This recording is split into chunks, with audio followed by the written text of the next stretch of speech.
merci beaucoup de m'accueillir. Je vous accueille aussi très volontiers dans ces locaux qui sont, vous savez, la maison de la Chambre de commerce et d'industrie de région Paris-Île-de-France. Si je peux juste rebondir sur les derniers propos, j'ai entendu ce qui a été dit qui est intéressant sur la comparaison avec l'industrie automobile. Juste pour mentionner qu'il n'y a pratiquement plus de showroom sur les Champs-Élysées, que l'industrie automobile elle-même est soumise à des contraintes réglementaires fortes.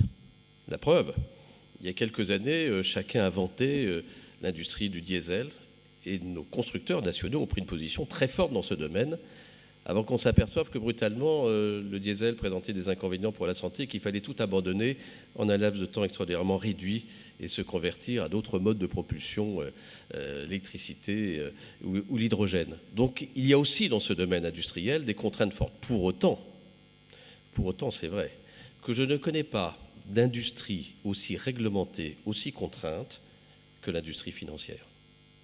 Et que le résultat, c'est qu'aujourd'hui, la rentabilité de cette industrie est largement amputée par rapport à ce qu'on se connaissait il y a quelques années.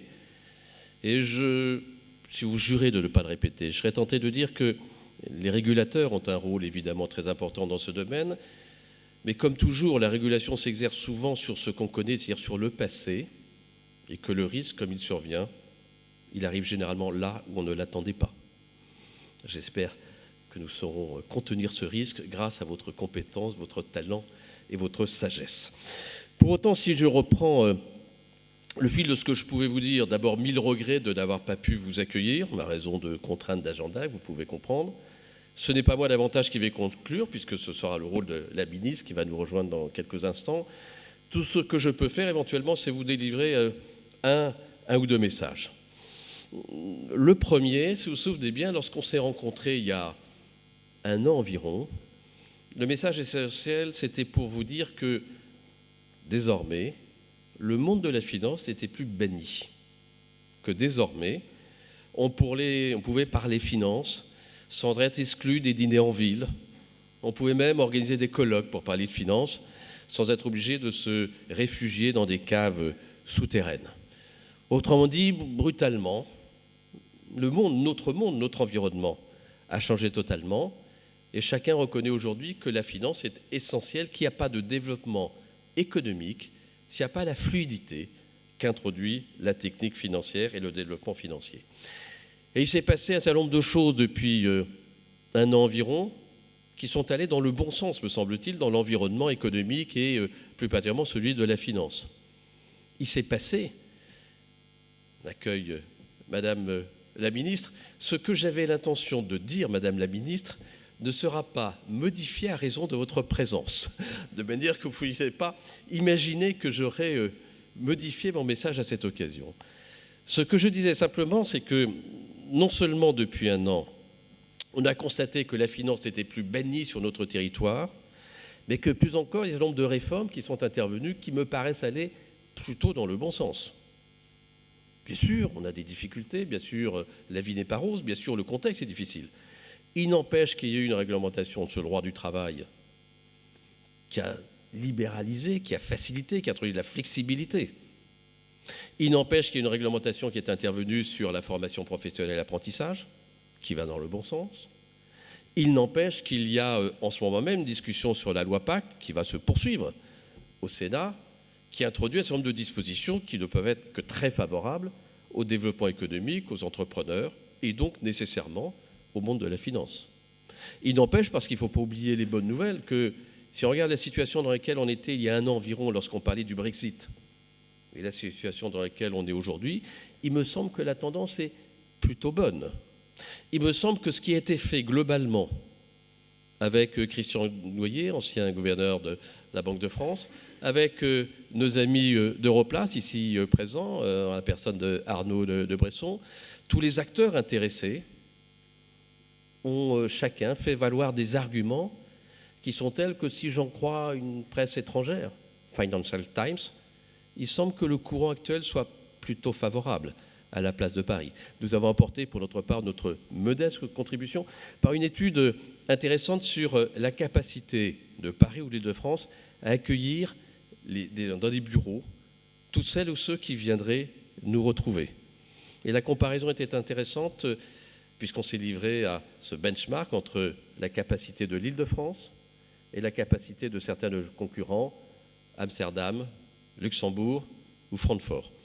Il semble bien que Paris soit la seule place qui soit en mesure d'accueillir les transferts importants. Et si on ajoute, indépendamment des textes de loi que j'ai évoqués, le fait que le gouvernement, conscient des enjeux, a pris lui-même un certain nombre d'initiatives dans ce sens. Je pense par exemple au fait que s'il y a des collaborateurs qui interviennent pour nous rejoindre, il faut qu'il y ait aussi des logements, il faut qu'il y ait aussi des lycées pour accueillir les enfants de ces transferts qui soient les bienvenus. Transferts, oui et non, parce qu'une partie de ceux qui viennent sur le territoire sont issus de nos propres écoles. Parce que nous avons ici, c'est tout de même ce qui est majeur, une compétence que vous traduisez parfaitement. Il y a une compétence qui est reconnue, une régulation, parfois peut-être un peu excessive. Il y a un ensemble d'écosystèmes qui est tel que nous avons tous les atouts pour développer l'attractivité et donc non seulement recueillir le monde de la finance, mais je dirais le monde de la finance au sens large, bien sûr le monde bancaire, mais aussi le monde de l'assurance. Et puis derrière, peut-être faut-il se préoccuper aussi du monde de l'industrie. Je sens déjà un certain nombre d'interrogations. Bien sûr, c'est un peu plus difficile de transférer une industrie. Par contre, on peut imaginer que des implantations d'usines s'opèrent aussi sur le territoire francilien. En tout cas, toutes les conditions sont réunies aujourd'hui pour faciliter leur accueil. Le deuxième message, c'est qu'il faut qu'on développe sans doute les connaissances dans les secteurs qui sont les vôtres. Vous avez une compétence reconnue, une technicité hors pair, mais encore faut-il la diffuser. C'est l'un des objectifs que vous poursuivez aujourd'hui.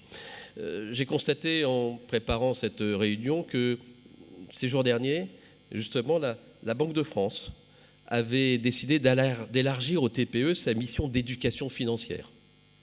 On a fait de grands progrès en matière d'éducation économique. L'éducation financière, c'est plus compliqué, c'est plus rebutant. Or, on craint toujours ce qu'on connaît mal. Et donc, si on veut développer les produits financiers, il faut que ceux qui sont nos interlocuteurs puissent le comprendre. Les initiés, les chefs d'entreprise ont une assez bonne connaissance, peut-être pas suffisante, a fortiori le grand public est très ignorant de ce domaine. Et j'ai relevé dans les quelques discussions que j'ai eues avant ce colloque que notamment nous avions nous-mêmes des efforts à accomplir dans ce domaine. Il paraît que nous avons certaines écoles qui figurent dans d'excellents classements internationaux, HEC, l'ESSEC ou l'ESCP, pour ne citer que celle-là.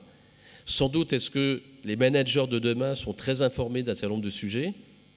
Peut-être est-ce que sur des sujets très pratiques, tels que celles qui m'ont été évoquées, l'assurance vie, ils ont une connaissance un peu plus lointaine. Peut-être est-ce qu'il nous appartient de développer davantage ces matières dans ce domaine. Bref, ce qui est de nature à nous rassurer et à justifier un peu d'optimisme. On a fait une enquête d'opinion qui était présentée à la presse la semaine dernière qui montrait que beaucoup de chefs d'entreprise étaient très confiants, un peu moins qu'il y a un an, un peu dans une situation d'attente. Pourquoi ? Parce que beaucoup disaient il y a un an, jamais on n'avait obtenu un tel niveau de confiance, mais aujourd'hui on rentre dans des sujets concrets, réels. C'est un peu plus compliqué, mais pour autant, ce qui est important, c'est que le niveau de confiance est très largement supérieur à celui qu'on a observé sur la longue durée, puisque c'était la 43e édition de cette enquête médiamétrie avec la Chambre de commerce. Il faut entretenir ce climat de confiance. Vous êtes là pour lui permettre de se propager, de se développer, de se renforcer.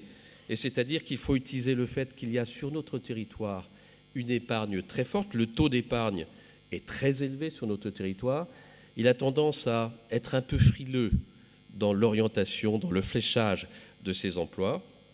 Il nous appartient, les uns et les autres, non seulement développer la connaissance de ces produits, et peut-être en même temps permettre aux chefs d'entreprise et au grand public de développer un petit peu le goût du risque, un risque limité, un risque conscient, un risque organisé, mais c'est le seul moyen qu'on ait sans doute de participer les uns et les autres davantage encore au développement économique de notre très beau pays.